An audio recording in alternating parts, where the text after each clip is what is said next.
നമ്മുടെ ജീവിതത്തിൽ നമ്മൾ ഉണ്ടാക്കിയെടുക്കേണ്ട ഏറ്റവും വലിയ കാര്യം ആരടുത്തു നിന്നും കിട്ടാൻ കൊതിക്കരുത്. കനാഴത്തുള്ള ജീവിതം ഉണ്ടാവും, ഉള്ളതിൽ തൃപ്തിപ്പെട്ടുള്ള ജീവിതം. ആരുടെയും മനസ്സിലുള്ള പണം നമുക്ക് ഉണ്ടാവരുത്. ഒരു 5 പൈസ ഹലാലല്ലാത്തത് വന്നാൽ, ഈ ഹറാമായ ഫുഡ് നമ്മുടെ വയറ്റിലെത്തിയാലുള്ള പ്രശ്നം എന്താണ്? 3 പ്രശ്നങ്ങളുണ്ട്.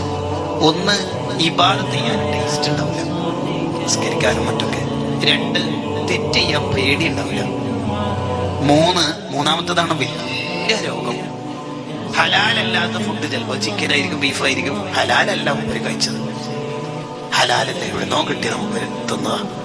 അങ്ങനെയാണെങ്കിൽ മൂന്നാമത്തെ ഒരു പ്രശ്നം സൂപ്പും തന്നെ ഉണ്ടാവും. എല്ലാവരെ കുറിച്ച് മുമ്പർക്ക് തെറ്റിദ്ധാരണ ഉണ്ടാവും. അയാളെ ശരിയില്ല, എനിക്ക് അയാളൊക്കെ പിടിക്കില്ല, എനിക്ക് മൂപ്പരെ പിടിക്കില്ല, എനിക്ക് അയാളെ കണ്ടുകൂടാ. ഇങ്ങനെ എല്ലാവരെ കുറിച്ച് മോശം വിചാരം ഉണ്ടാവും. ആർക്ക്? ഹലാലല്ലാത്ത ഫുഡ് വയറ്റിലെത്തിയാക്ക്.